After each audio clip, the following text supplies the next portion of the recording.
ao público que, a pedido da comissão, né, que estarão circulando aí algumas meninas, as recepcionistas, com um folheto próprio para o encaminhamento de perguntas, né, e caso a pessoa queira, também poderá se apresentar ao microfone ao final das apresentações, quando se iniciará o debate.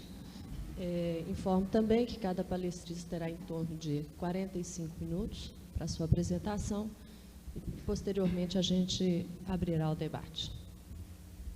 Passo, então, a palavra a Cirumar para a sua apresentação. Bom, eu começo. Um bom dia para vocês todos. E primeiro eu quero agradecer, agradecer o Conselho a oportunidade de estar aqui hoje, tendo essa conversa com vocês, principalmente aí através do convite que me foi transmitido pela Fernanda.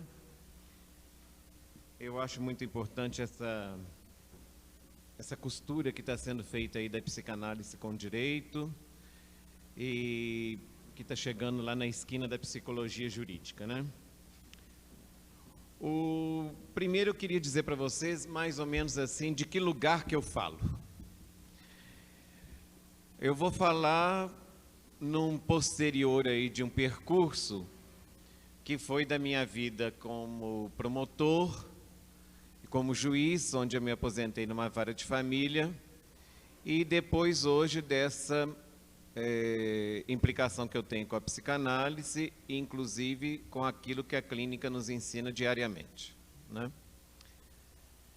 E o meu trabalho é um trabalho que está com foco dirigido ao litígio na vara de família, né? O foco está todo ao litígio e especificamente eu falo um pouco do litígio em geral, mas o litígio na vara de família.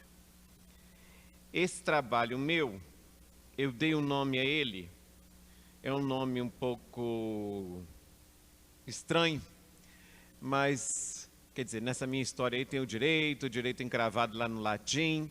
Eu achei um som bonito para esse significante que eu dei o título. Esse trabalho é Laqueus Contritus Est. Isso quer dizer o seguinte: o laço está rompido, né? Está no Salmo 123, de Davi, porque eu ando dando umas olhadas na Bíblia lá, não estou aí com nenhuma questão de recém-conversão não, mas a Bíblia, dependendo de onde se a lê, ela nos diz coisas muito interessantes.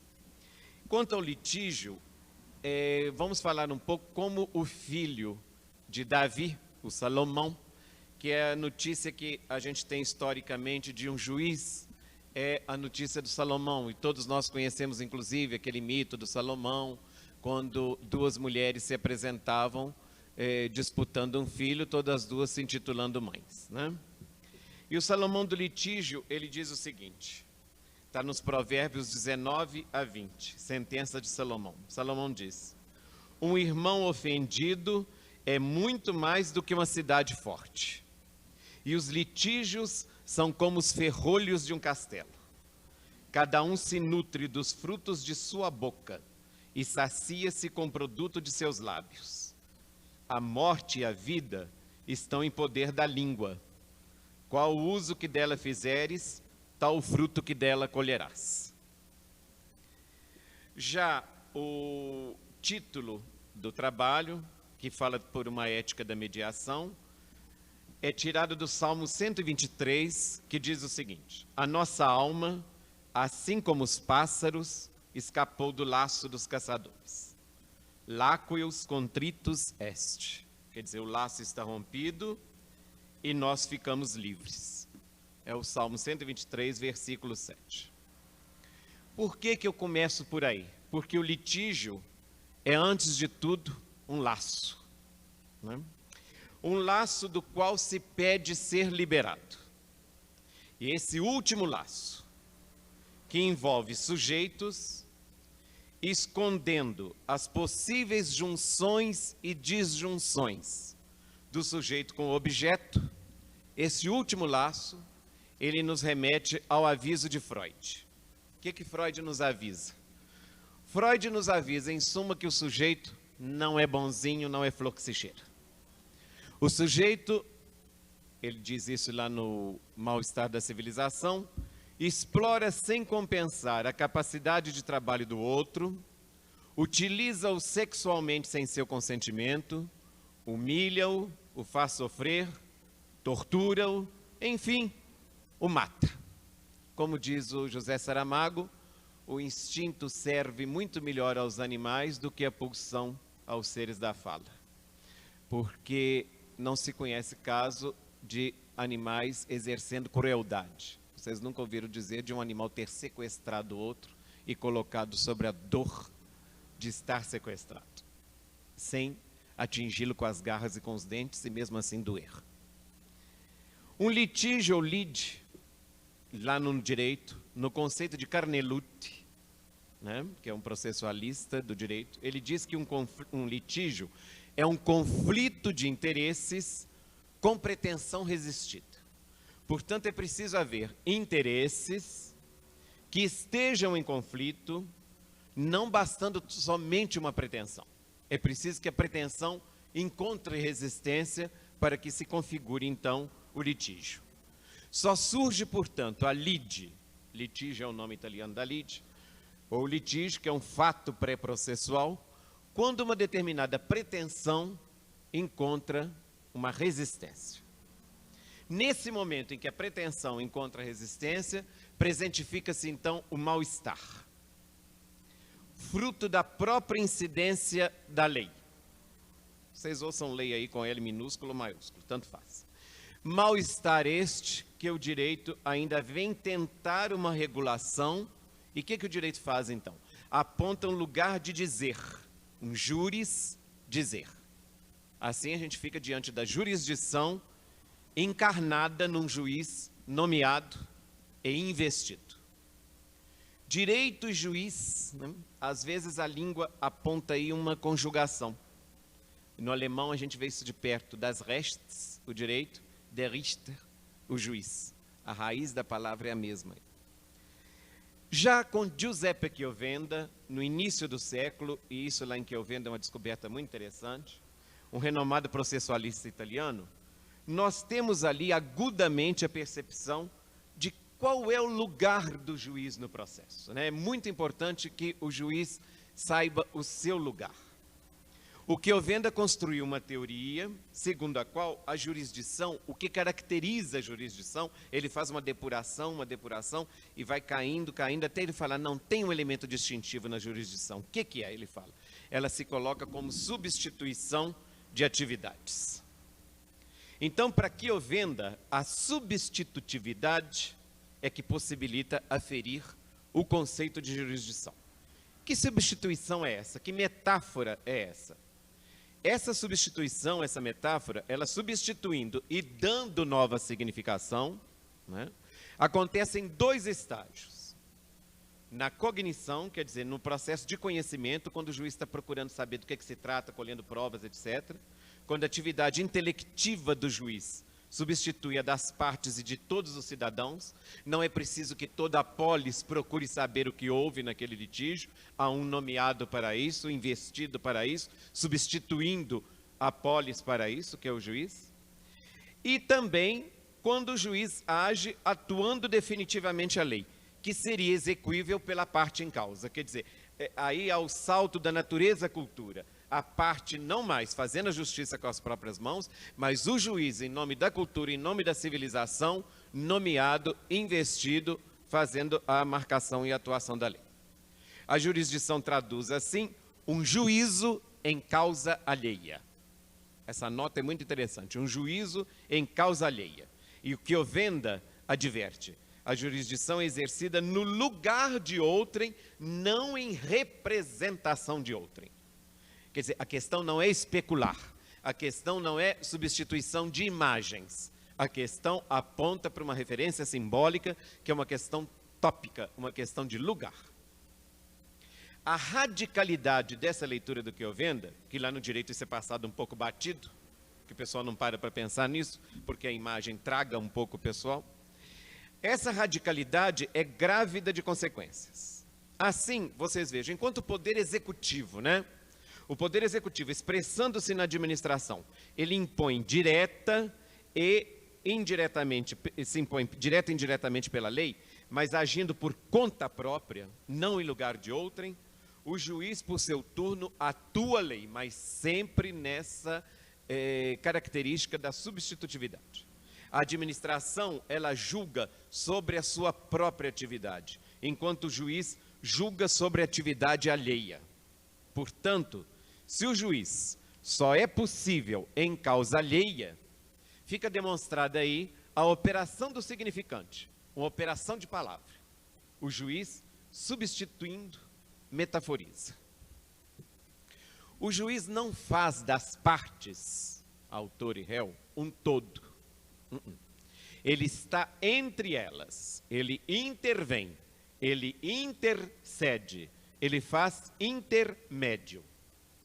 Talvez na autocomposição do litígio, o que é a autocomposição do litígio? É as próprias partes, elas mesmo chegarem a um ponto de poderem fazer um acordo e definirem os termos em que vão terminar aquele litígio. Isso se chama a autocomposição. Talvez na autocomposição do litígio, esse elemento da estrutura processual, esse elemento tércio, que é o lugar do juiz, fique mais nítido. No entanto, mesmo na heterocomposição, que é o contrário da autocomposição, quando a solução é imposta às partes, mesmo ali, a atividade do juiz é substitutiva, por conceito. Portanto, o juiz já é mediador.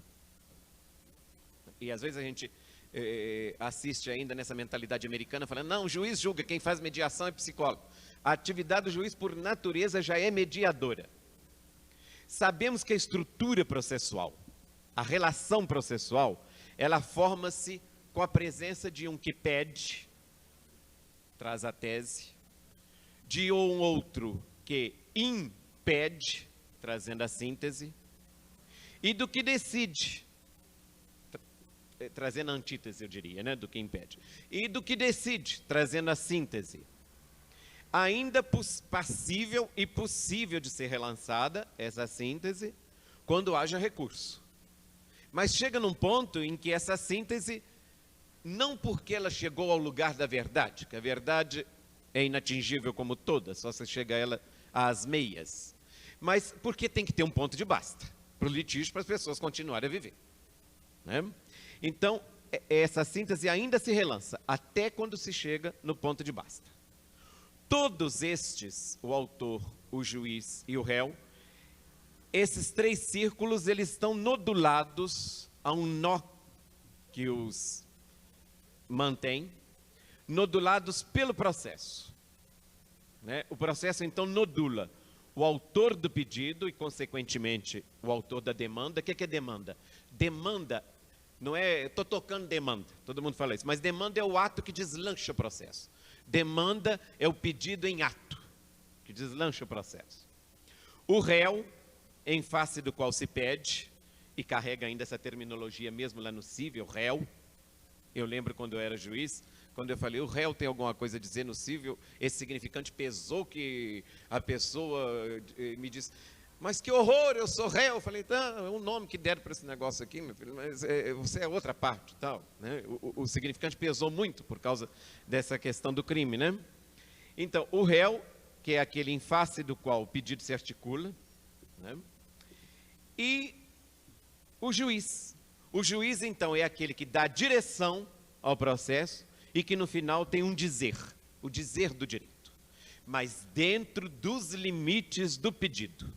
Jamais extra petita, quer dizer, além do que pediu quantitativamente, ou ultra petita, ou seja, além do que pediu qualitativamente. Mas infra petita, ele pode decidir.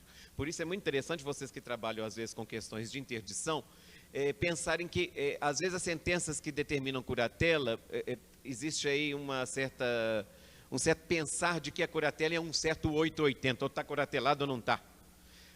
Tem um decreto aí de 1934 que fala sobre isso, mas nem precisava desse decreto, porque a função do juiz, até o tanto que se pede, dentro daquilo que é pedido, ele pode fazer reduções. Então, ele pode prolatar uma sentença em que diga que quantum de curatela terá aquele curatelado.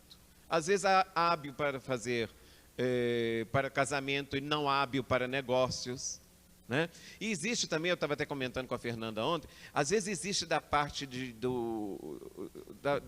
da área psi com o direito uma certa rixazinha, uma certa rinhazinha, no sentido de que o direito é um horror, porque o direito expele o louco da cidadania, essa coisa toda, né, maternal, gritante, histérica, mas tem ali também a questão de que o direito protege um pouco o louco e protege também aqueles que estão aí na vida negocial, porque a rigor ninguém quer fazer negócios com alguém tido como louco. Né? A posição do juiz no processo, portanto, ele não está ali em posição de titular de direitos e de deveres, como acontece com as partes, mas ele está ali implicado outras questões, em funções, poderes e atividades. Portanto, a função do juiz é dissimétrica, é de lugar, não é função de imagem, função de semelhante. Eu já até por causa disso, uma vez, me privei de um momento que seria muito agradável, que uma única vez na vara de família, quando eu decretei lá a separação, o divórcio, não me lembro bem, de um casal, o pessoal falou comigo, nós até convidamos o senhor, porque nós estávamos esperando esse momento para tomar um chopp junto. Eu falei, não dá, não. Eu achei que aquele momento era só deles lá, não queria me integrar naquela imagem que eles estavam. Foi o único que saiu do fora para tomar chopp, que eu já vi até hoje. Que o resto sai quase se oferecendo cicuta. Né? Mas com a encarnação desse lugar, o juiz cobra a presença de um sujeito. Quer dizer, esse lugar vai ser exercido por alguém que encarna, de carne e osso, do sujeito. Então, a neutralidade é aí impossível. Quando eu digo que a neutralidade é impossível, não estamos querendo com isso admitir vileza, corrupção, imparcialidade. É preciso, sim, uma certa distância. Mesmo porque a distância, o intervalo, são indicadores da posição do juiz. Com isso, estamos dizendo que, embora aqueles epítetos de excelência confiram ao juiz uma imagem fálica de ser total e absoluto, essa falácia nada mais é do que imaginária. Porque o ser não é e nem total. O lugar do juiz é um lugar de entre, outro lugar. Ele aponta para outra cena, além da especular. Se a mediação é própria da natureza da sua função e de seu lugar outro, é importante que essa posição se expresse inequivocamente, desde a articulação do litígio em juízo. O litígio, quando ele se articula em juízo, quer dizer, quando nasce o processo, há doutrinadores que dão, inclusive, um novo nome ao litígio. Eu acho isso muito interessante. Humberto Chodor, daqui de Belo Horizonte, até dá um nome ao litígio, a partir do momento que ele está ajuizado, porque vocês têm que pensar o seguinte, o litígio é um fato pré-processual. O litígio existe antes de chegar ao processo. O processo acolhe o litígio. E no momento que o processo acolhe o litígio, ele é renominado, ele é chamado de causa. Ele se torna uma causa. Causa de um ulterior dizer, que virá da boca do juiz. Vamos então pensar sempre, nesse sentido, em apostar nas oportunidades das mediações, digamos metonímicas, apontadas pelo processo. Eu digo metonímicas porque é possível que, dessa frase, ninguém é juiz em causa alheia, nós resvalemos para uma outra que diz, cada um é juiz das suas próprias implicações. Que é o papel aí que entra da psicologia jurídica, de ser um braço desse juiz. O procedimento, o rito do processo, ele vai explicitar os momentos da conciliação. Momentos estes em que as partes, cada qual trabalhando em certo ponto de perda, assinam a decisão de seus litígios, a decisão dos seus destinos frente ao litígio. Esse momento é sempre esperado e o processo sempre estimula isso. Nas varas que não são as de família, essas tentativas às vezes ficam por conta de advogados, do Ministério Público. são sempre convidados ao juiz para uma conciliação. Já nas varas de família, a gente vai assistindo hoje a interessantes trabalhos da assim denominada psicologia jurídica. Aqui em Belo Horizonte, por exemplo, a Fernanda, a Danusa aí, estão nesse trabalho aí, e com outras pessoas aí, muito interessante o trabalho que estão fazendo nisso daí. Esse trabalho, né, ele deve se nortear por uma ética em implicar o sujeito litigante nas questões que ele traz para o fórum ali, sempre como culpa do outro, realizando assim o enxugamento do núcleo da causa, um desossamento do litígio.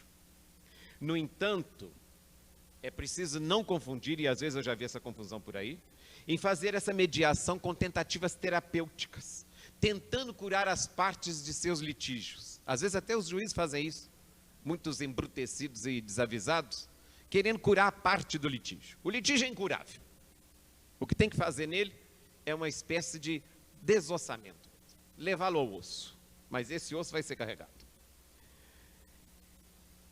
Ou então outra mediação que tem por aí, que eu assisti até numa palestra, alguém trazendo a ideia americana, do American Way of Life, mediar para ganhar. Quem for mediar para ganhar vai dar com os burros na água. Por quê? O que está em jogo no litígio não é um ganho, é uma perda. Já se chega ali perdendo e meio perdido. Essa é a mentalidade do direito americano, que às vezes está aí despudoradamente confessada. Não se pode também pensar a mediação como apenas rito, isolada de uma estrutura, como se fala por aí, mesmo nessa mentalidade americana. Porque se existe processo numa conceituação, digamos, no mínimo bem pensada, há um rito em estrutura e tão determinado pelo simbólico que podemos denominar estrutura simbólica mediadora. Por que é uma estrutura? Porque no processo existem lugares ou posições vagas que podem ser ocupados por distintos personagens, autor, réu e juiz. E tem algo que circula entre eles, a causa, que pode ser vista como a expressão jurídica do conflito ou a causa de um dizer. Mas pensemos agora, que ética pode nortear essa nomeação? Será a ética de alcançar um bem qualquer, reflexo de um bem supremo, ou uma outra ética poderia ser pensada?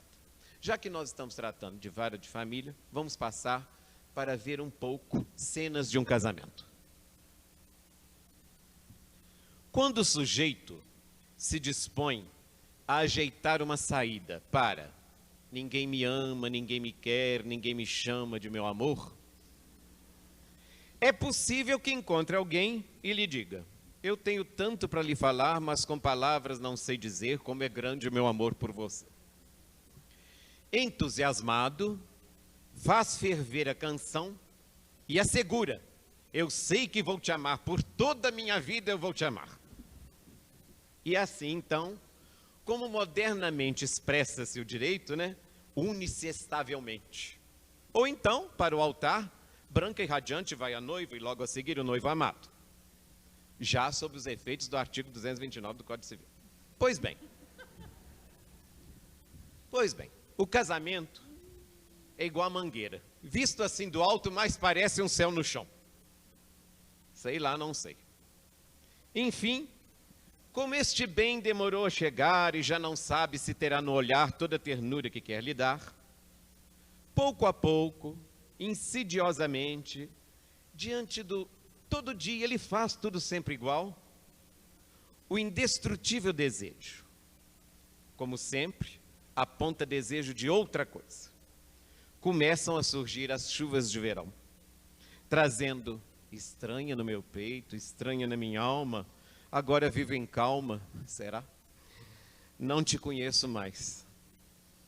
Ela desconfia de que o homem que diz sou não é, porque quem é mesmo é não sou. E observa que ele vestia uma camisa listrada e saía por aí, e sorria quando o povo dizia: sossega, leão, sossega, leão. Ele começa a observar que são demais os perigos dessa vida para quem tem paixão, então é preciso ter cuidado porque deve andar perto de uma mulher. Algo lhe toca mais ainda quando vê a mulher preparando outra pessoa e que o tempo parou para ele olhar para aquela barriga. A seguir, meu mundo caindo, a travessia se impõe. E o sujeito confessa que quando você foi embora, fez-se noite em meu viver.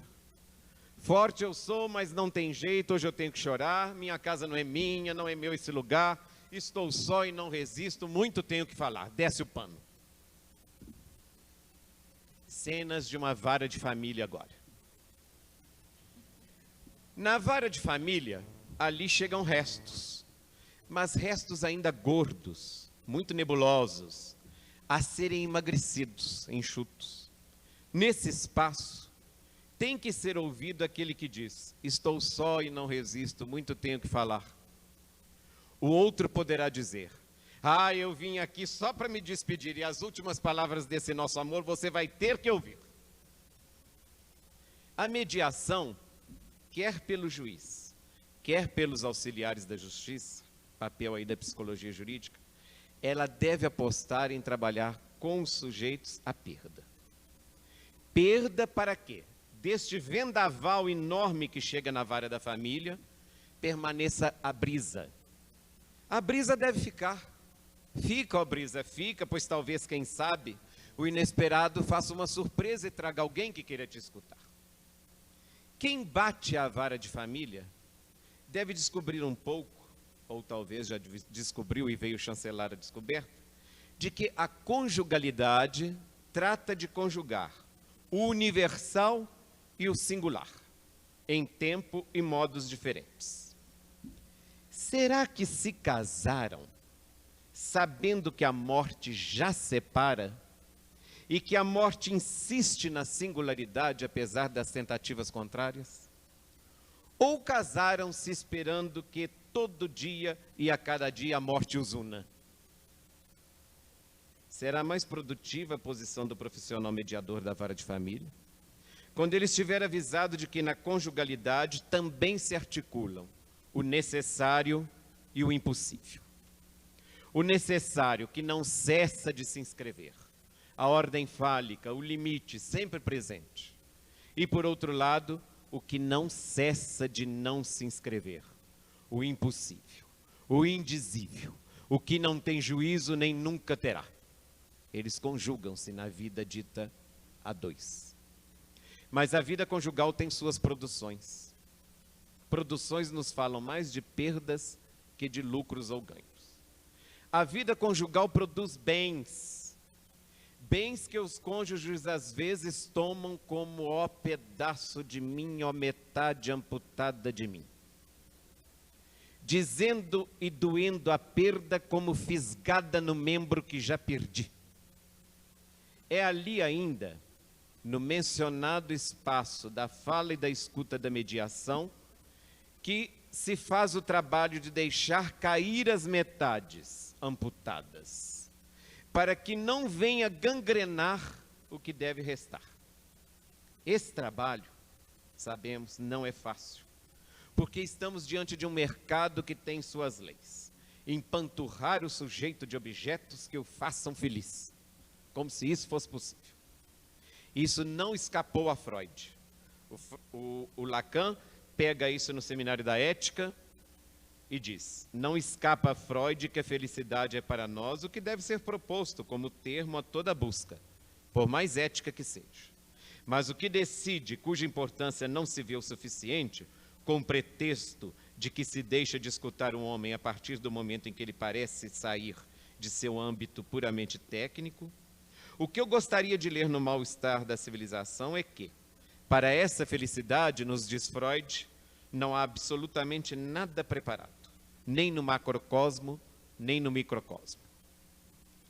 A mediação, pois, ela tem que apostar uma direção a esse trabalho das partes, agora se separando. Há um trabalho de luto. Luto da perda do dito objeto amado e de todas as suas metonímias. E para isso só há um caminho de palavras. Se o litígio atesta uma certa falência da palavra, e fallere, de onde vem a palavra falência, em latim significa faltar com a palavra, Se o litígio comprova a falta de uma palavra que não podia faltar, até mesmo para sustentar a falta, será pela palavra que esse litígio poderá ser decantado e mesmo desencantado, como lugar último de manter o laço, forma cruel de se manter casado. Volto ao Lacan no Seminário da Ética, quando ele diz: a palha das palavras só nos aparece como palha na medida em que dela separamos o grão das coisas. E é de início essa palha quem carregou o grão. E os filhos, hein?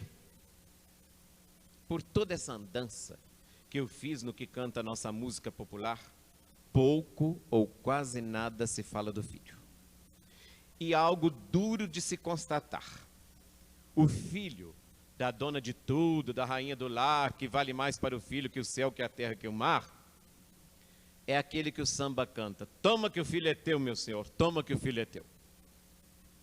Chico Buarque não recua e mostra mais longe ainda que saudade é arrumar o quarto do filho que já morreu. Mas o desejo, no que se refere ao filho vivo, mais especificamente à filha mulher, é de tornar azeite o leite do peito que mirraste e no chão que engastinhaste salpicar 1000 cacos de vidro. E arremata: pelo cordão perdido te recolher para sempre a escuridão do ventre, curuminha, de onde não deverias nunca ter saído.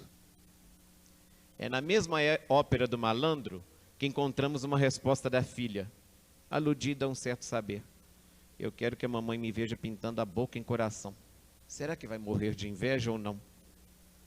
Ai, se o papai me pega agora abrindo o último botão, será que me trata tapa e me sapeca um pescoção? Bate-se numa criança. Mais adiante abre uma possibilidade: será que ele me estende a mão? Será que o pai dança comigo ou não? Canta-se pouco o filho ou a filha. Talvez, eu andei pensando, dada a impossibilidade jurídica de divorciar-se ou separar-se de filhos, a ilusão de não perdê-los fique mais presente. Seria desejável, no entanto, que o mediador, o juiz, não se deixasse enganar tanto na atribuição da guarda.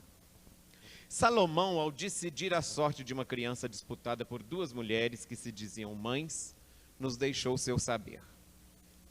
Decidindo partir a criança no meio, ele fez o julgador pensar em 2 direções. A primeira é que compete a cada parte no litígio implicar-se no seu pedido, cada qual responsabilizando-se, tocando e sendo tocado pela parte que lhe cabe no latifúndio da disputa. Por outro lado, ele aponta para o juiz que a mãe é aquela que cede a uma outra mulher. Eis que Salomão encontrou a mãe ali, na mulher que se dispôs a perder para outra que não era mãe. Conclusão. Vou começando agora a sair e a concluir.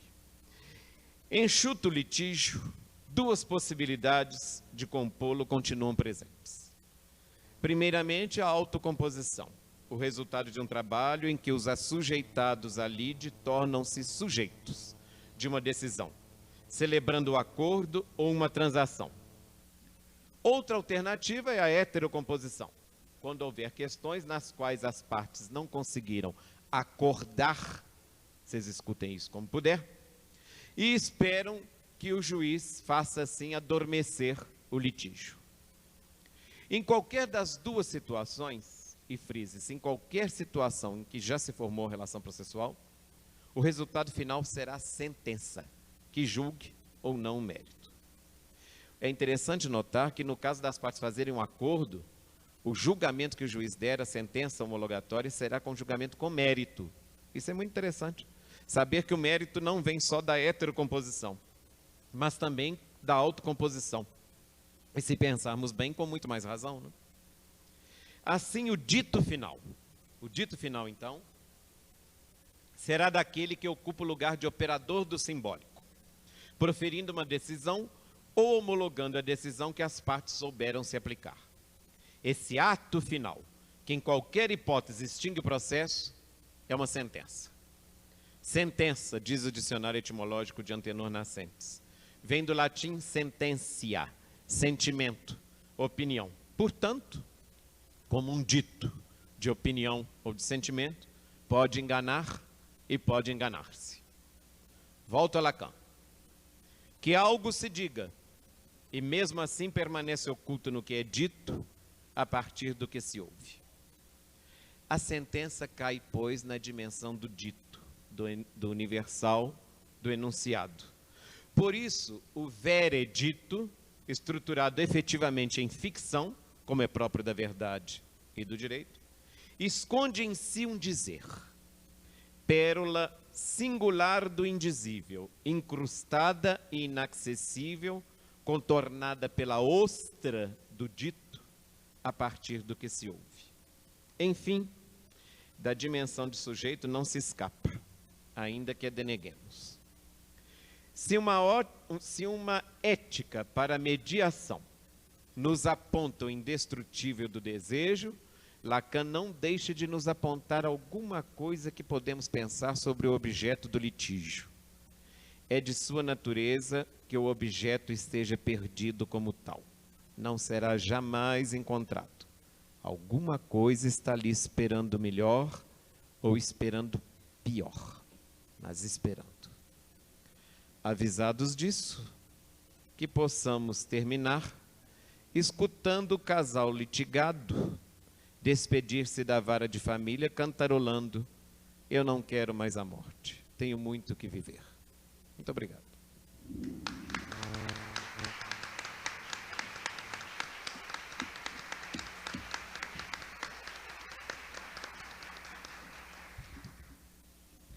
Bom, depois de sermos agraciados aí com esse texto belíssimo, né, do Ciro, vamos passar a palavra a Fernanda.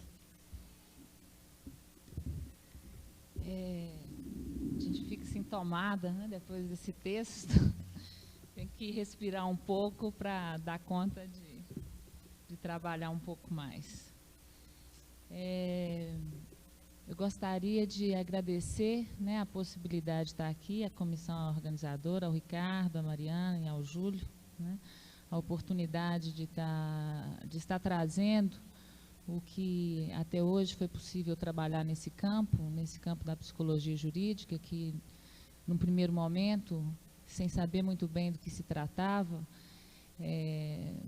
me deparei um pouco com a questão do desamparo, né, diante desse grande outro que é a justiça, o juiz, e um pouco alienada, achando que teria que responder à demanda desse outro, né, dar conta de responder aquilo que ele estava pedindo. E nesse percurso, me deparei com muita angústia, né, no sentido de perceber que o ideal proposto para o psicólogo jurídico era um ideal, como a estrutura de todo ideal, né, de impossível realização. Era impossível dar aquilo que se pede. O lugar predestinado à psicologia no campo jurídico, num primeiro momento, era um lugar de impossível realização. E é encontrar com esse desencontro, né, que permitiu toda uma elaboração que ainda está engatinhando, mas que trata especificamente dessa questão da responsabilidade do sujeito, da implicação dele no seu próprio juízo, para que pudesse haver uma separação desse outro que, num primeiro momento, ele vai destinar a sua demanda. Retornar ao sujeito a possibilidade de que ele dê conta de se implicar no seu ato.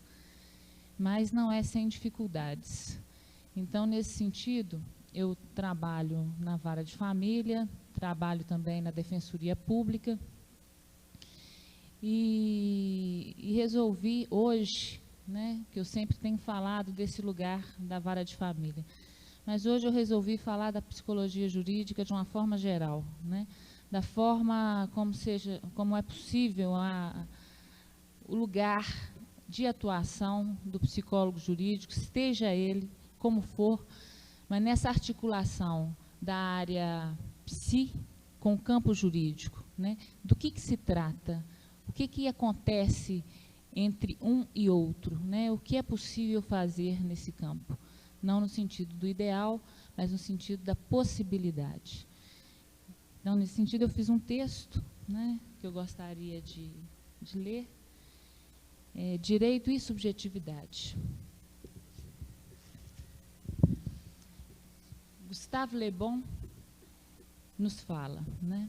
É o tempo que faz evoluir e morrer todas as crenças. Através dele, estas adquirem o poder de que dispõem, e é também por causa dele que o perdem. Hoje, ouvimos falar dessa dobradiça, direito e subjetividade, com muita insistência em todos os campos, como fórmula que possibilita a aproximação de um ideal de justiça. Hoje se escuta muito, o direito não pode ser objetivo, tem que perceber a questão da subjetividade, a subjetividade perpassa todo o campo jurídico. Uma vez se o direito ficar atento à questão da subjetividade, estaríamos mais próximos de um ideal de justiça. Mas como é difícil nos aproximarmos do ideal de justiça. O ideal contém sempre algo de irrealizável, não existindo enquanto possibilidade de encontro, a não ser da forma como visitamos um belo horizonte. Sempre que nos aproximamos dele, ele se afasta de nós em igual distância, pois entre o real e o ideal está a medida do inatingível. Hans Kelsen, o justo filósofo, já dizia que a justiça é um bem que se demanda porque não é dada. Faz-se necessário, então, operar os dispositivos do direito para fazer valer a justiça possível, ou seja, o texto da lei. Conjugar direito e subjetividade não é uma tarefa sem riscos, não garante de todo o bem, né?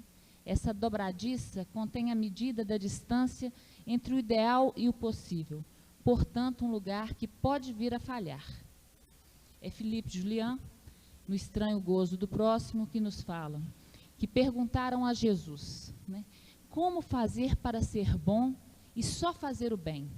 E Jesus respondeu, bom só um o é, portanto, deve seguir os mandamentos, ou seja, o que está no texto da lei. Pois nada pode garantir o bem e o bom. A estrutura pode falhar e falha. Portanto, é importante que haja um texto a seguir. Não apresentaremos a psicologia jurídica com cobertura de ideal, e sim como uma das possibilidades de trabalhar a questão da subjetividade no direito. Psicologia jurídica, a legalidade da subjetividade? A psicologia jurídica inseriu-se no ordenamento jurídico como prova processual. Seu lugar, perícia. Perícia psicológica, para dar provas da verdade sobre os atos psíquicos. A prova pericial é formadora da convicção do juízo, para que esse julgue, intervenha na vida privada, de uma forma que pode almejar ser educativa, preventiva ou punitiva, para que o Estado determine o que é melhor para o indivíduo e para a sociedade. Existe uma máxima no campo jurídico que diz: o que não está nos autos não existe no mundo. Então somos convidados, estou dizendo a psicologia, as ciências psis, a entrar nos autos sob a forma de laudos periciais, para fazer constar nos autos a legalidade da subjetividade, para fazer falar nos autos aquilo que está fora. É essa a aposta. Ao perito, caberia revelar à justiça qual é a verdade do ponto de vista psicológico. Mas os fatos nunca são objetivos e nunca sabemos se são fatos, atos ou ficções o que chega nos tribunais, a matéria que transita nos tribunais. Os processos, quem já teve oportunidade de manusear um processo, são verdadeiras literaturas ficcionais, onde versões discordantes tentam convencer a justiça de sua veracidade. Enfim, lugar repleto de aversões, campo imaginário e fantasmático, mas também lugar onde se tece um discurso. Então, portanto, lugar simbólico. Onde encontrar a verdade? É a psicanálise que nos aponta que a verdade é sempre não toda, impossível de ser apreendida em sua consistência e que não existe uma verdade única, sendo que cada um constrói a sua ficção sobre a sua história em torno de uma verdade que é absolutamente particular. Se a psicologia jurídica tem como fundamento no campo jurídico oferecer a verdade psíquica aos autos, sabemos que esta verdade é sempre pelas metades. Não é possível apreender toda a verdade do sujeito. Impossível responder à demanda de dar provas da verdade. Existem certas verdades que determinam a vida do sujeito, mas são inconscientes e, desta forma, inapreensíveis. O sujeito, para guardá-la em seu estatuto estruturante, não as revelam, a não ser, se defende delas, a não ser nas entrelinhas, nos tropeços. O sujeito da psicologia jurídica não é o mesmo sujeito do direito, e sim o sujeito do inconsciente, de impossível apreensão na sua totalidade, pois ele só aparece quando desaparece a razão. O estatuto do sujeito que o direito aborda é diferente daquele que escutamos. Podemos dizer que o campo jurídico reconhece o campo do inconsciente, matéria que não tem acesso, solicitando ao perito psi que apresente esse sujeito inconsciente, adequando-o ao sujeito cartesiano, ou seja, que o faça constar nos autos, que transforme em consciente aquilo que é inconsciente, traduzindo, interpretando os atos do sujeito para o juízo. É Gerard Pommier que nos fala no seu livro A Ordem Sexual, da impossibilidade de tradução do inconsciente, pois não se encontra em lugar acessível. A interpretação, de Gerard Pommier, não explica nada, não levanta o recalcamento. O inconsciente não reside em nenhum lugar acessível. Aquele que vem para uma entrevista com o psicólogo judicial, seguindo uma determinação do juiz, não vem disposto a falar da sua intimidade, mas vem, sobretudo, falar aquilo que pode lhe favorecer para ganhar a sua verdade. Advogam em causa própria, dizem o que pensam que podem e não falam sobre o que acredita ser tropeço. Trazem a escrita da sua versão numa falação ao infinito, por não querer saber daquilo que é irredutível no discurso. Nesse discurso pelas metades, várias coisas escapam para os nossos ouvidos, atento à posição do sujeito diante da situação e suas manobras.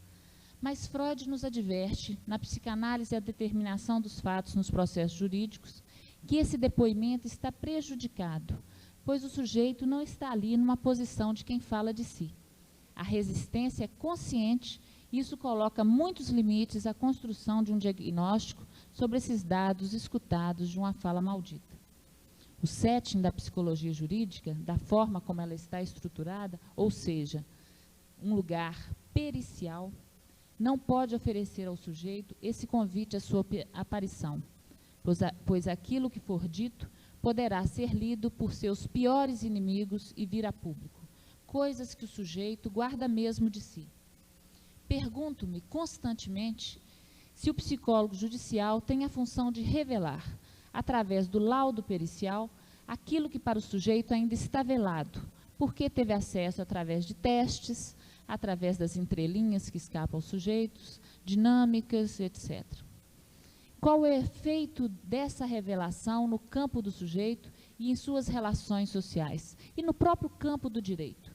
Qual é a ética que sustenta essa atuação da psicologia jurídica? As pessoas envolvidas no processo judicial perdem num só golpe a verdade que construíram sobre si e a condução da sua história.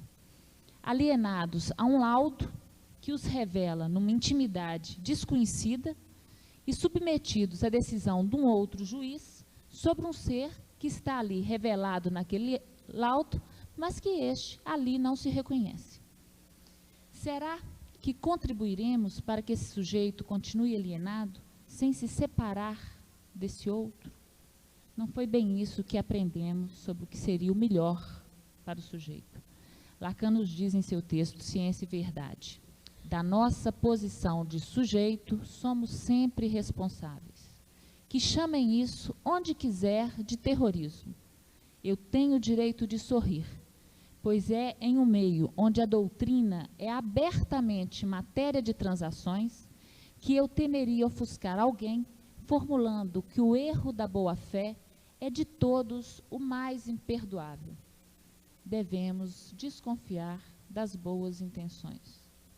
Esta posição de um psicólogo judicial serve apenas para garantir a onipotência narcísica do psicólogo, que acredita ser possível responder à demanda jurídica com uma verdade.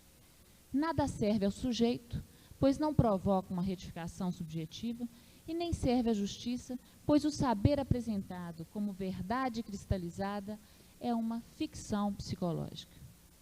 É preciso rever os conceitos e paradigmas para estarmos mais próximos de uma posição ética. Caso contrário, a psicologia continuará intervindo no campo jurídico como um instrumento de alienação e subordinação do sujeito a um discurso do mestre que pretende saber sobre o que é o melhor a serviço do poder. É Pierre Legendre que diz que a grande arma do poder é fazer-se amar. O amor do censor. Amamos aquele que tem o poder, em quem supomos o saber, numa alienação servil. O direito, na modernidade, teve sua estrutura na manutenção desse estado de coisas, como diz Giannini Nicolasi Filippi. A ordem jurídica moderna, nessa perspectiva, deve ser vista como uma ordem laica que assegura, na sociedade contemporânea, as mesmas funções e finalidades anteriormente sustentadas pelas práticas religiosas. O que mudou foi apenas o invólucro do discurso, que no seu interior mantém intocável a relação de autoridade estabelecida para domesticar os homens. O que está em jogo nas tramas institucionais, como também nos textos jurídicos, é a produção e a reprodução de um fazer crer, que não modifica quanto à sua função de reger, dominar e condicionar o gênero humano.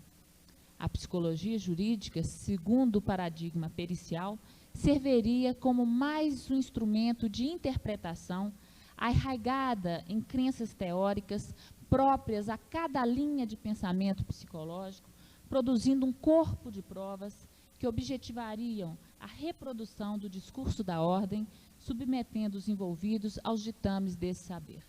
Nesse campo, na análise das provas apresentadas, ou seja, o que seriam as provas? Os testes psicológicos, das análises das entrevistas, das dinâmicas familiares realizadas, retira-se o material necessário para a formulação de uma sentença psicológica, vulgo laudo psicológico, tendo-se garantido a realização do ritual processual técnico-psicológico necessário para a formulação da convicção do psicólogo. O exercício de tal psicologia teve seu suporte conceitual na filosofia positivista e sustentou-se na posição paradigmática cartesiana própria da estrutura da modernidade. A legalidade da subjetividade seria isso, então: legalizar, regulamentar a subjetividade através de um documento chamado parecer psicológico, estudo psicológico, como queiram. Um parecer positivo seria a regulamentação das relações sociais. Parece-nos que a psicologia jurídica, seguindo os paradigmas jurídicos, se transformaria num lugar onde seu representante seria um pseudo-juiz, ou melhor, um árbitro psicológico, a serviço da manutenção do poder. Mas os paradigmas jurídicos estão em crise, como nos alerta a juíza argentina Alicia Ruiz. Está em crise essa concepção metafísica da subjetividade e da noção de responsabilidade que ela implica. Descortinam várias possibilidades com a noção do inconsciente e não cremos, como Descartes, que somos transparentes para nós mesmos. Se o sujeito do direito não pode ter o estatuto de autor, cuja consciência e razão lhe garantem um conhecimento pleno e verdadeiro e a capacidade de decisão absoluta, então as ficções do direito caem exibidas como o que são, ficções. Fecha aspas. Nessa crítica à posição do direito, instaura-se um processo de repensar o direito dentro de uma outra postura, uma vez que este campo ainda está em construção, a partir de uma leitura distinta da subjetividade. Se no discurso da Revolução Francesa, liberdade, igualdade e fraternidade, extraímos o assentamento do pensamento moderno, extraímos também a sua face dogmática, utópica e positivista, e, consequentemente, também de uma psicologia jurídica que trabalha a serviço de uma regulamentação das relações e do comportamento, com diagnósticos positivos, onde a fratura da sua inconsistência permanece encoberta pelos suportes dogmáticos teóricos, todos iguais perante a lei e perante a teoria geral estabelecida, teoria psicológica nesse caso, um movimento de exclusão da diferença. Qual seria um outro lugar possível para a psicologia jurídica, pensando na reformulação de seus conceitos e paradigmas, dentro da discussão atual de um Estado plural, onde a diferença esteja incluída em seu projeto, em oposição ao Estado intervencionista, que, através de sua intervenção, exerce o controle das demandas sociais para ajustá-las a um projeto ditatorial e do poder. O que está em discussão não são as técnicas ou dogmas psicológicos ou jurídicos, mas um modelo de sociedade, o lugar do sujeito no projeto da civilização. Então, para onde podemos pensar o futuro de uma psicologia jurídica? Palavras do presidente da Ordem dos Advogados do Paraná, em 1994. A velocidade com que o mundo tem alterado suas verdades não deixou o direito alheio às transformações. Torna-se necessário, portanto, o reconhecimento de um direito plural. Estar a par da pluralidade é dar a dimensão do direito múltiplo, isto é, sem espaço para um discurso unívoco. Eis onde reside a democracia, espaço para todos os pensamentos, que não são e não podem ser necessariamente unânimes. Uma sociedade democrática e plural é aquela que convive com a diferença, com respeito pelo outro e pelo grande outro, como indicou Lacan. É impossível que o mundo jurídico continue ignorando a contribuição da psicanálise. Fecha aspas. Palavras de um juiz de direito e psicanalista, Ciro Marcos, no dia 15 de novembro, agora, no Globo. Muita coisa escapa à lei. No entanto, o juiz tem que lidar com esse fato. Segundo o artigo 126 do Código do Processo Civil, o juiz não se exime de sentenciar ou despachar alegando lacuna ou obscuridade da lei. Apesar de nem sempre existir uma lei específica para cada caso, o juiz tem de pensar uma forma de julgá-lo. Se as fontes do direito nem sempre cobrem todas as possibilidades do real, por que então não recorrermos a outros ramos de saber para tentar falar das lacunas da lei? Fecha aspas. Em questões de direito, a subjetividade do julgador tem sido um instrumento importante na formulação da sentença, apesar de não ser o único. Está em dia a frase: cada cabeça uma sentença. De qualquer sorte, ainda que teoricamente exista uma legitimidade que venha de fora do texto da lei, da Constituição, ela não descompromete o agente envolvido na decisão, nos diz Jacinto Coutinho. Afinal, diria um leigo, essa agente tem consciência, mas tem também inconsciência. Em outras palavras, trazem consigo a marca do humano e pagam um preço alto por isso. E por estar nesse lugar, sofrem. Só ingênuo é capaz de isso não ver, como o juiz está afetado pela questão da subjetividade. E como todo ser humano, em matéria de comportamento, onde a questão da moral e da subjetividade se coloca de forma determinante, é grande a tendência em permitir que valores constituídos pela história pessoal sirvam de tela na interpretação do comportamento alheio. Por que o tribunal torna-se um terreno fértil para as projeções subjetivas? Dentre as várias possibilidades de responder a essa questão, podemos pensar que uma delas seria o fato de que a cena que se apresenta no processo é aquela constitutiva da subjetividade humana, em suas possíveis e inimagináveis vestes, onde as partes tornam público o testemunho de uma experiência íntima e privada. As relações expostas sem cobrileitos, desnudas de sua privacidade, horrorizam.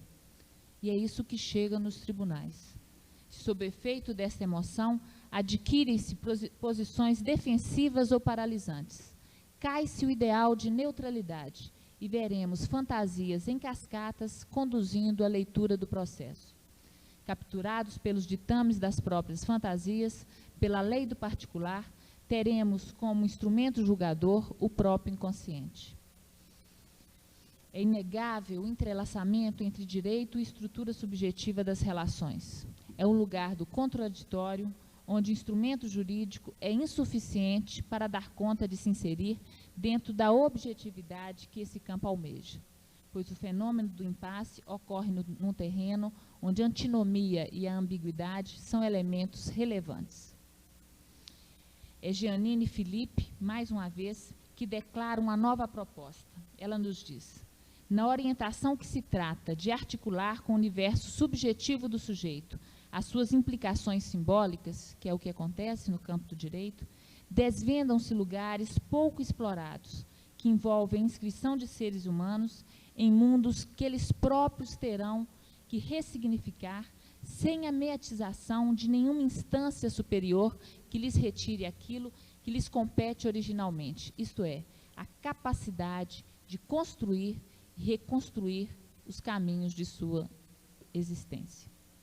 Nesse lugar, então, talvez possamos pensar num projeto para a psicologia jurídica, dentro da perspectiva da criação de um novo campo, em consonância com o paradigma de uma sociedade plural, onde a perícia, como prova, cairia para se poder operar de um outro lugar, ou seja, operando no campo simbólico, provocando um deslocamento da demanda como ela é formulada na sua origem. A demanda endereçada ao campo jurídico é povoada de fantasias e frustrações, estrutura subjetiva, coisas sobre as quais o jurídico não pode regular, mas que a psicologia jurídica pode e deve contribuir na retificação dessa demanda original numa demanda própria ao campo jurídico e que os restos desse recorte possam ter um outro endereço. No tribunal, assistimos ao que antecede a demanda, o que é a frustração causada pela falta de objeto. O outro falta ao sujeito para responder suas fantasias. Então, registra-se sob o nome de petição inicial a demanda jurídica, ou seja, a expressão do litígio, que é uma expectativa de retificação e recuperação da falta. O outro, como objeto, faltou. É preciso, então, fazer com que essa demanda chegue ao campo jurídico, e isso é escrito sob a forma de petição inicial. O próximo passo, como diz Lacan, é aguardar o terceiro tempo, ou seja, o instituto da lei. A demanda é feita, mas qual lei que vai ordenar essa demanda?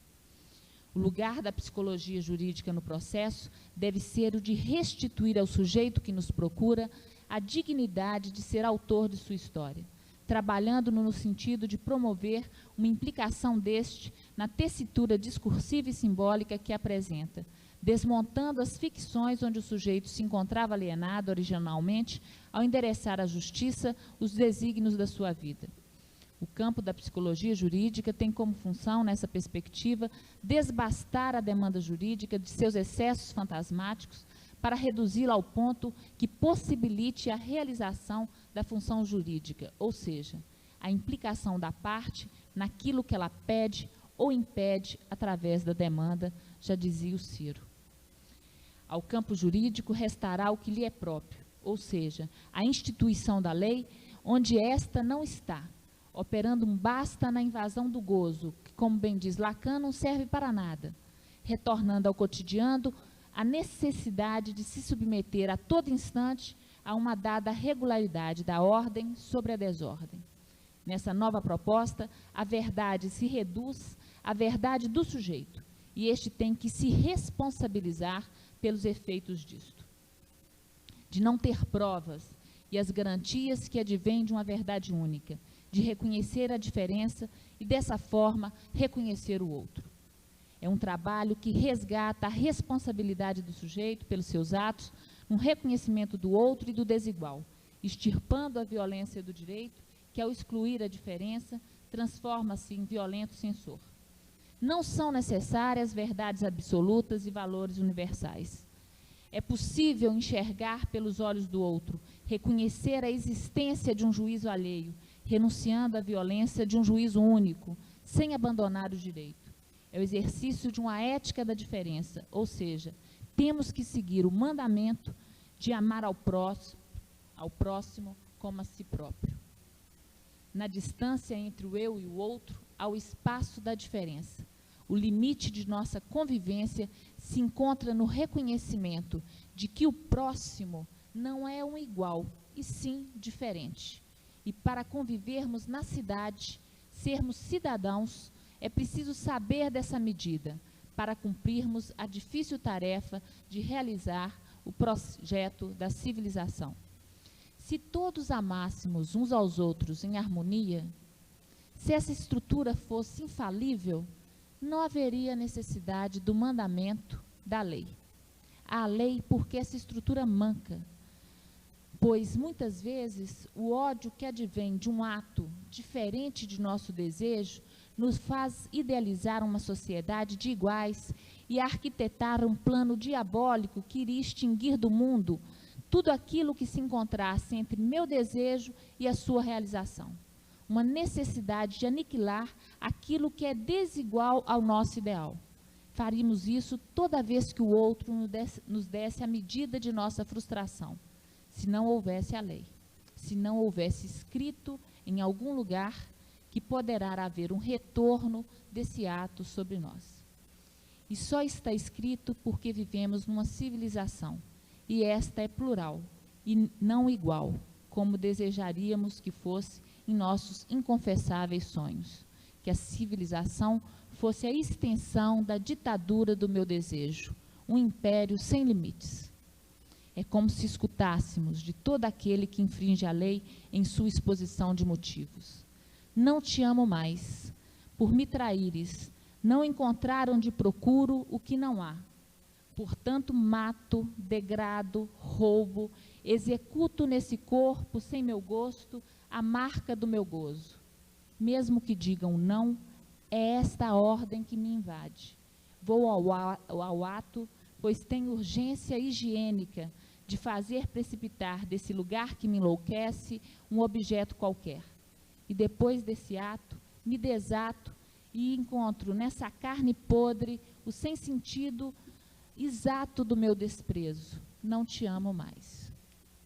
E a lei sobre este dirá: és responsável por seu ato, descumpriu o projeto da civilização. Para ser cidadão, é preciso reconhecer a lei da cidade que diz: deverás amar o próximo como a ti próprio. Esse recorte ilustra a especificidade da estrutura subjetiva, pois um sujeito nunca se relaciona com outro sujeito, e sim com um objeto.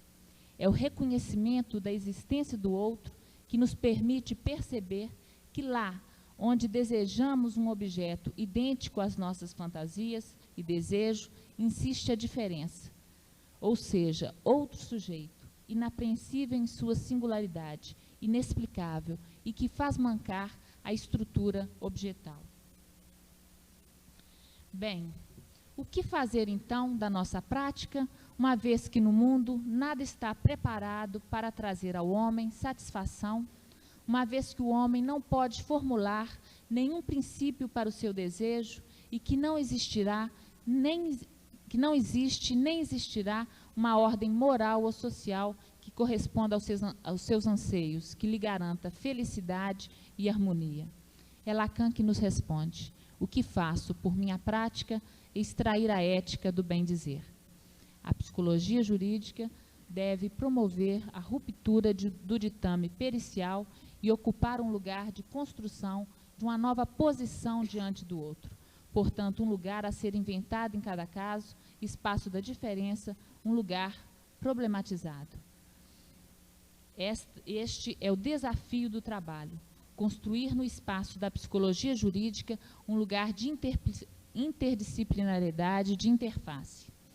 Como trabalhar os dispositivos do direito, que tem como premissa todos iguais perante a lei, e a lei que estrutura o sujeito marca-o definitivamente com o traço da diferença. O que podemos fazer com a insistência disso nos tribunais? O que significa pensar o outro no horizonte de um discurso sobre a diferença? O que significa substituir a igualdade pela diferença?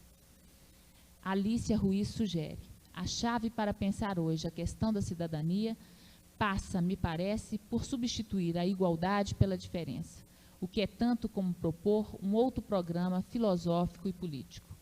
Sustentar o mal-estar é conviver com a diferença, suportando o descentramento constitutivo do sujeito. Pensar em ignorar o caos, propondo modelos idealizados ou carregados de subjetivação, seria promover um adiamento, pois a história nos apresenta que a lei infalível é a do eterno retorno. Como atores desse sistema social, proponho que não nos ensurdeçamos para aquilo que o sistema tenta calar. É desse barulho que a sociedade se constituiu ao seu redor. Escutar esse maldito é um desafio de impossível recuo. Calado faz tanto barulho. Escutemos, então, o que esse barulho diz sobre a cidadania e coloquemo-nos a trabalhar no sentido da construção de um novo laço social, onde a diferença, o estrangeiro, o exilado, o louco, o marginal, a mulher, enfim, o caos esteja incluído, pois na realidade nunca estiveram fora. A rigor, a própria diferenciação dentro e fora é o índice de uma ilusão. Alguns projetos práticos podem ser delineados, tendo em vista esta proposta da psicologia jurídica.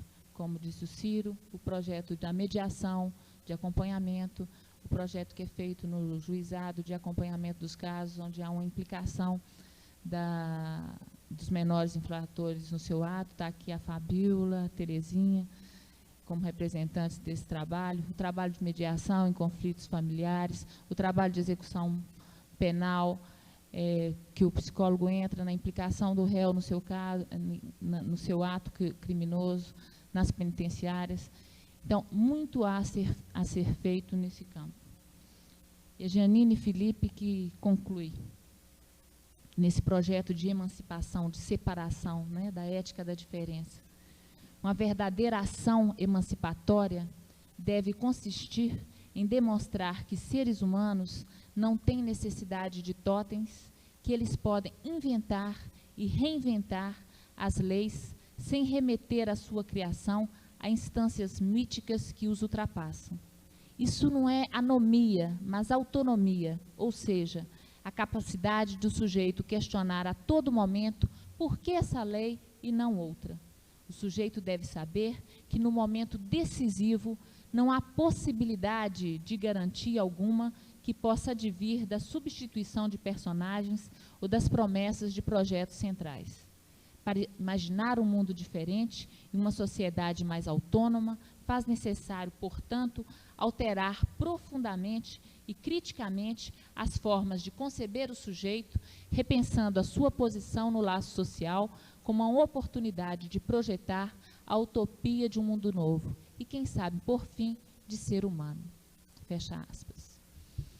Muito ainda teremos que inventar, mas o importante é dar o primeiro passo, romper com estruturas ultrapassadas e nos lançarmos nesse desafio de construir uma prática comprometida com a ética, onde a cidadania e a diferença tenham o seu lugar na construção de uma nova aliança, ou seja, um outro modo de enlaçar nesse mundo as questões do amor e da lei, laço possível entre o direito e a estrutura subjetiva.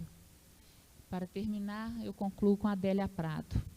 Ah, mas o amor em que não creem continua impassível, gerando sentenças justas, gerando bênçãos, amantes, apesar do morto, e seu pescoço arruinado. Muito obrigada.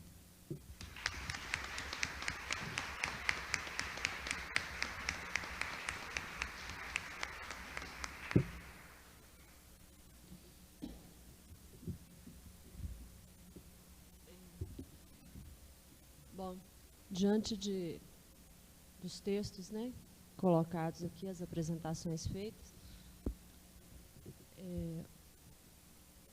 eu queria dizer o seguinte: acho importante que a gente possa estar aqui e estar discutindo uma forma, né, de estar, uma nova visão, né, que tem sido pensada diante das dificuldades que vêm se apresentando, né, no dia a dia, na atuação que os profissionais de ambas as áreas vêm encontrando, né, tanto do direito quanto da psicologia, os impasses que vêm se colocando nas suas práticas, e pensar a possibilidade de que possa haver discussões, possa haver trabalhos que vão caminhar no sentido de definir alguma orientação possível diante daquilo que se coloca, né? Gostaria de agradecer muito, né, a apresentação dos dois, foram brilhantes, e espero que possamos ainda obter mais um pouquinho deles ainda com o debate, né, que está em aberto, aguardando a manifestação de vocês.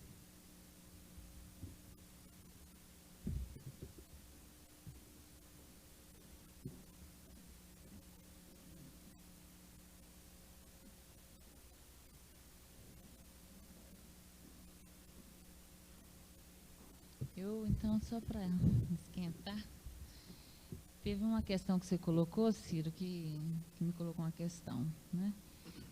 Você diz da posição do juiz como mediador, e que mesmo quando a heterocomposição do litígio, ou seja, né, que o juiz dá a sentença, e quando não há uma implicação das partes, né, na formulação, na autocomposição do acordo,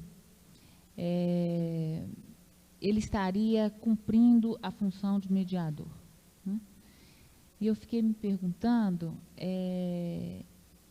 aí, sem dúvida, a intervenção da lei, né, como uma instância que regula no horizonte algo a que essas partes vão ter que se haver, algo que media a relação entre as partes. Mas como que fica a questão da alienação do sujeito diante dessa ordem que vem do outro, da não implicação? Porque, na prática, o que a gente percebe, quando não há implicação, a responsabilidade do sujeito na formulação dessa saída, né, há uma reincidência do processo. Ele volta sobre outra veste, né? Como é que fica esse lugar da mediação, mesmo na heterocomposição? Eu acho que por mais que se vá fazer essa mediação no sentido de enxugar o litígio, então, você vai se deparar com partes, né, com autores de processo, seja na posição de autora de réu, que não vão se implicar. E não é todo mundo que se implica mesmo, não.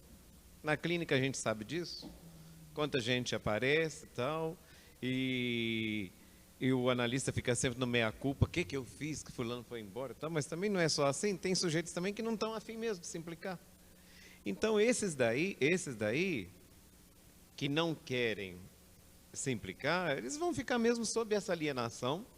O juiz vai ter que dar um ponto de basta nisso, né? Vai ter que decidir que eles vão ficar sobre a heterocomposição na forma mais aguda, e que é possível, sim, eu acredito que esse recalcado aí, esse impossível que não foi decantado, isso vai voltar.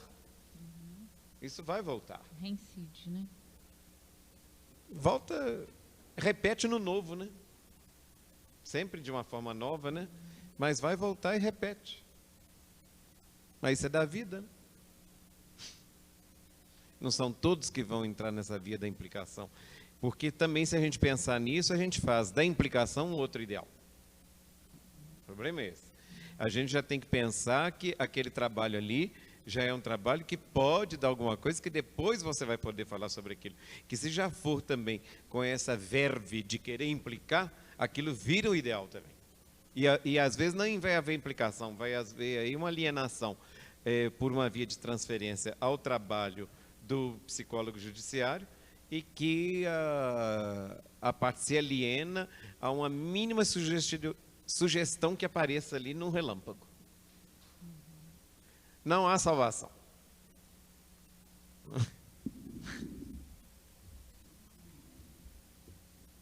Ciro, a Maria Adelaide encaminhou uma pergunta, né? Ela gostaria que você expusesse um pouco mais sobre o litígio entre filhos e pais. Cadê a Maria Adelaide? A Maria Adelaide? Perdão. Sobre litígio entre filhos e pais.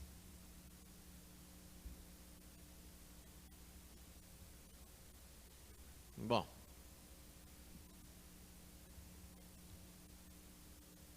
Isso é estrutural?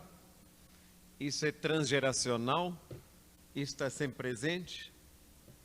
Eu suspeito muito de uma paz lacustre num lar em que filhos e pais são muito amigos. Há pouco tempo eu questionei até uma pessoa que estudava num grupo de estudo de direito e psicanálise comigo e que me disse: eu penso que a relação de pai e filho é de cumplicidade. Eu ainda perguntei: em tom de qual crime?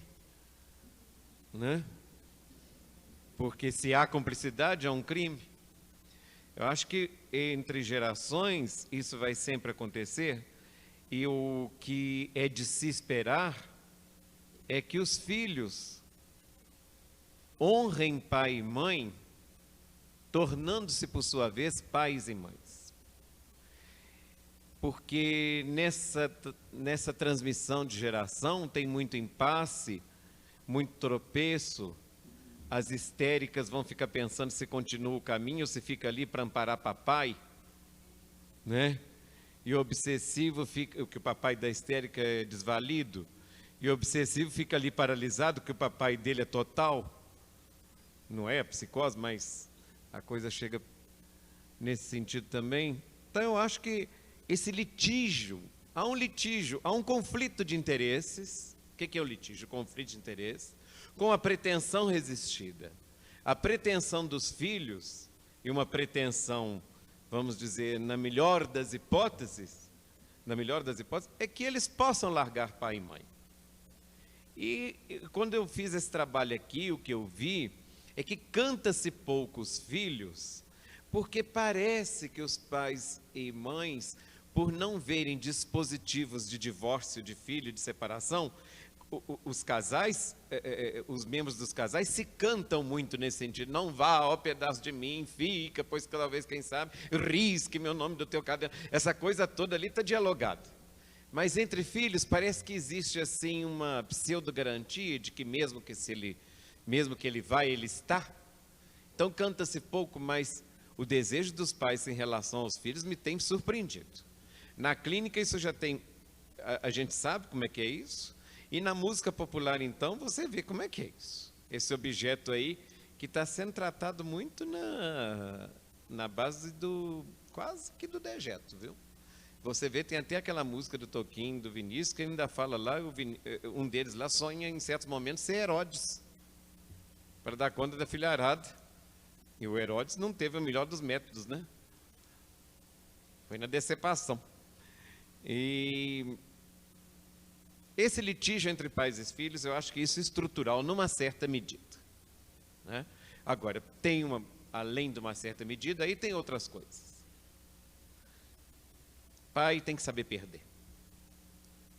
Porque o filho, quando se tornar pai, ele só vai se tornar também sabendo perder. E essa coisa da Bíblia aí de honrar pai e mãe, a honra que se pode fazer a um pai e mãe é tornar-se pai e mãe, podendo ir embora. Porque o amor a lei do amor, nesse sentido aí, mesmo desse amor que a gente sabe aí, que tem a traição no seu nascedouro, é tocar para frente. Sei lá. É o que deu para falar do que você perguntou.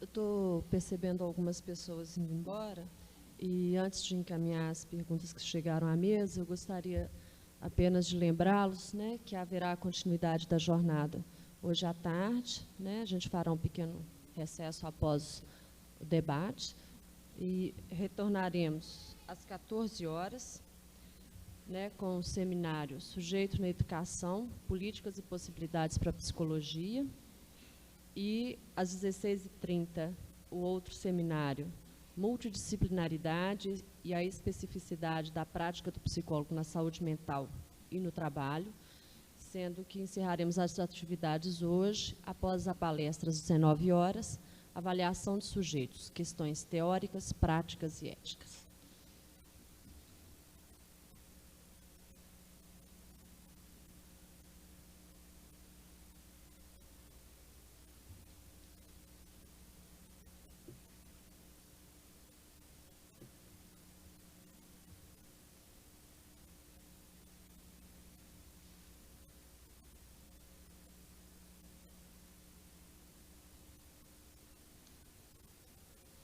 Bom, Fernanda, a pergunta é do Marcelo.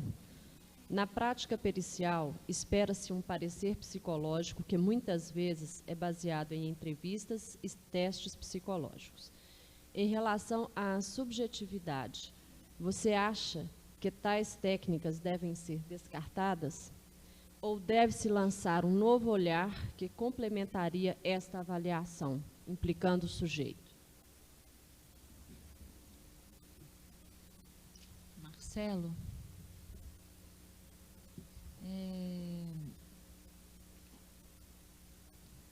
o que eu tenho percebido no trabalho é que o uso desses instrumentos, né, ele não traz muitos elementos para estar trabalhando no caso, né?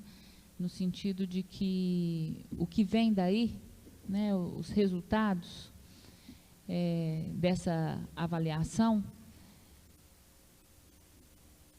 servem simplesmente para ajudar ao psicólogo na formulação da convicção diagnóstica dele, né? O que eu acho que é uma questão problematizada nesse campo, porque não é possível um diagnóstico diferencial, etc., sem que o sujeito esteja sob transferência, né? Muitas vezes, aliás, na maioria das vezes, quando um caso é encaminhado, o sujeito vai ali simplesmente porque o juiz mandou, né? Então, o que vem desses instrumentos, é claro que dentro da teoria da psicologia é possível, né, tem um lugar dentro do campo psicológico, de formulação de diagnóstico, psicodiagnóstico, etc. Mas me parece que não causa nenhuma retificação da posição do sujeito, no sentido da implicação dele com a questão, né? E o que vai, pelo pouco tempo que tem para se trabalhar, né, o que vai disso é um romance psicológico, tendo como estrutura o que vem desse material, né? A minha posição eu sempre trabalho, né, com as partes, né, escutando, no sentido de que elas possam construir uma saída para o impasse.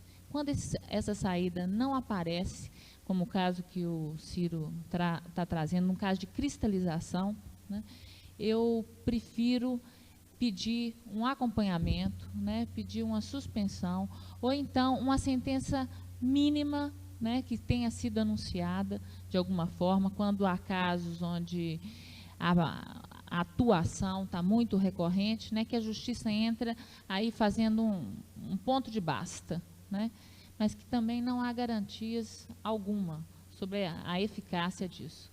Então, eu sempre aposto na possibilidade de continuar intervindo, de continuar trabalhando, né.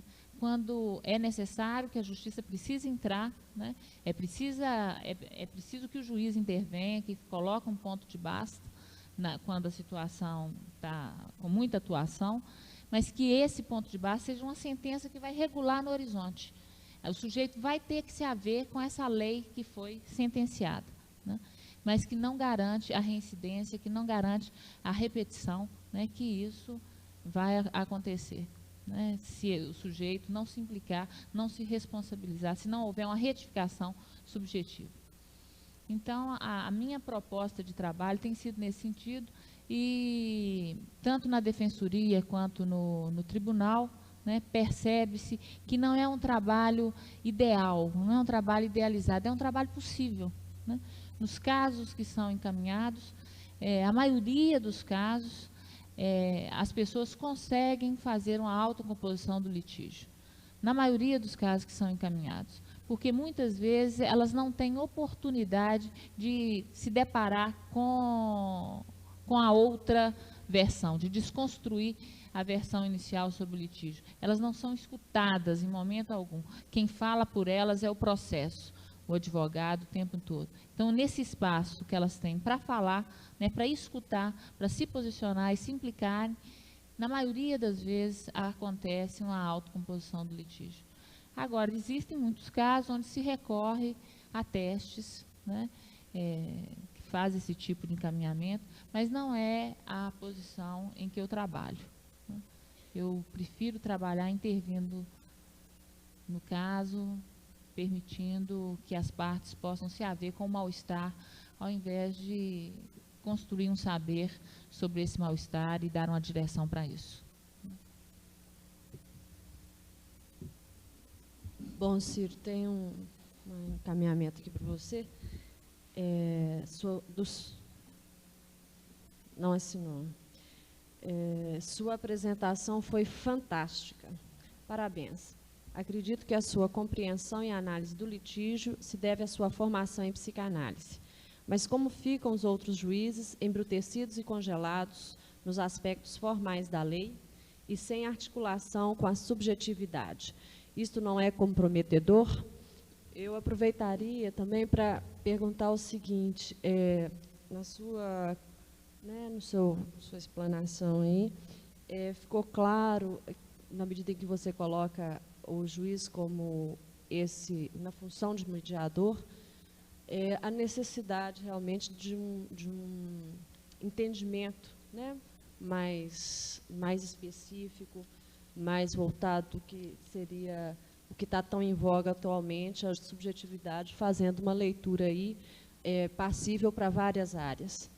E eu fico me perguntando, também meio preocupado, assim como ele, se não estaríamos aí trocando apenas alguns referenciais, né? A tal e tão falada multidisciplinaridade. Então, estaríamos partilhando aí conhecimentos que são de áreas diversas, por vários campos profissionais, né? No caso específico aqui, estamos dizendo do direito, que estaria assimilando aí toda uma questão, toda uma formulação da psicanálise a partir do momento que se trata a questão subjetividade, sujeito inconsciente, ética do desejo e coisas outras que foram ditas, né? E eu fico querendo saber onde estaria localizada a especificidade do trabalho do juiz, né, do direito e da psicologia.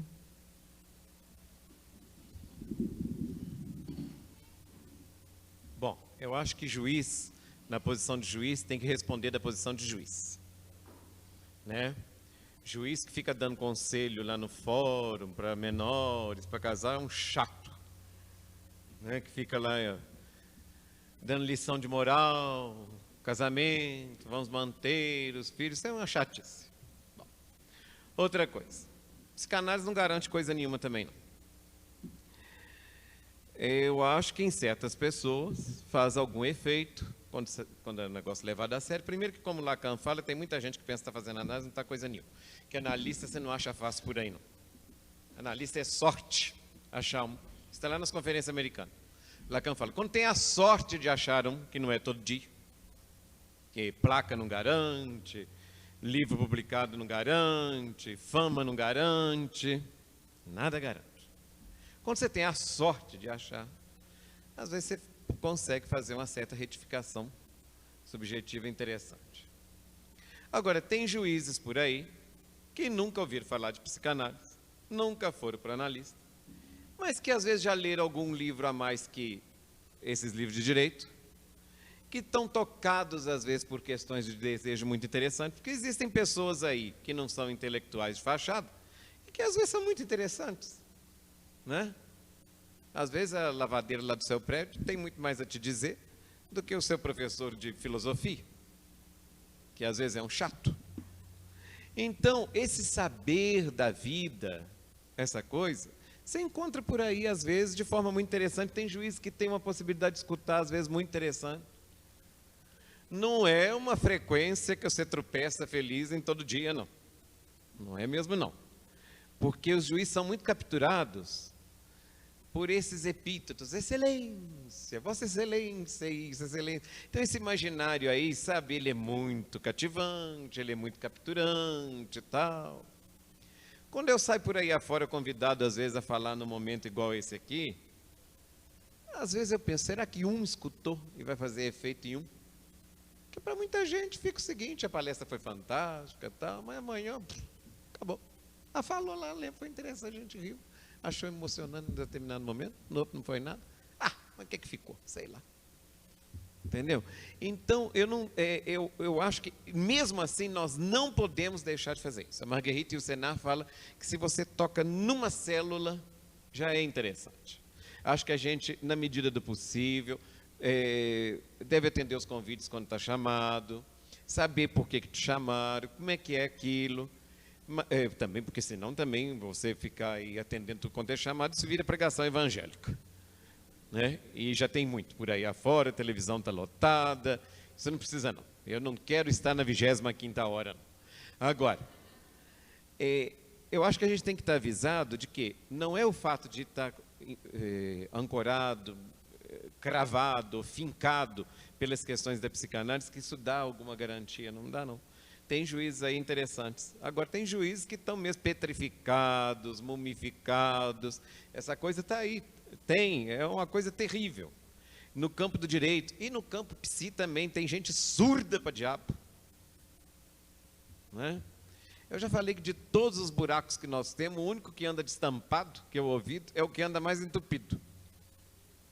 Né? É o mais difícil de escutar, é muito difícil, escutar o outro é muito difícil. Mas eu acho que cabe a gente dar toques, dar alguns toques. Né? Eu acho que o trabalho de vocês aí junto com os juízes é interessante. Vocês dão toques. Às vezes o próprio Laudo ele está lendo aquilo ali, como diz a Fernanda, a fantasia dele está permeada naquilo, ele quer ver o que você falou para aquele litígio, porque ali tem alguma identificação com a questão dele, né? Vai ler aquilo por uma identificação e se toca em alguma coisa. São demais os perigos da vida, né? Mas a gente está aí para trabalhar nesse sentido. Eu acho que o trabalho é isso, é você falar, muitos são chamados, poucos são escolhidos para escutar, e um que sai ali com uma certa fisga, uma certa causado com alguma fisgada, já é alguma coisa. Se não saiu naquela plateia, numa outra pode sair. Às vezes sai daqui, não saiu ninguém, conta para o outro, ouvi isso, o outro fala, ó, isso aí. Alguma coisa há, porque o significante colocado em cadeia, alguma coisa vai acontecer. Eu estou quase que naquela do Spinoza, não estou com esperança não, saber esperar sem esperança.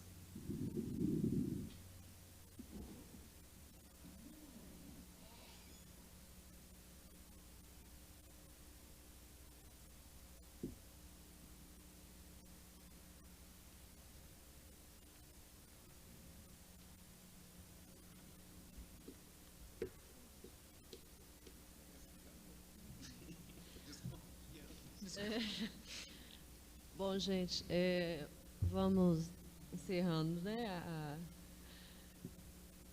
a palestra, né, e o debate que houve, agradecendo muito ao Ciro, à Fernanda, pela participação e colaboração, por ter colocado aqui a sua contribuição para que a gente saia por aí, pelo menos alguns de nós causados. Um abraço. E aguardo vocês, né, eu não, mas aguardamos aqui. O retorno será às 14 horas, tá bom?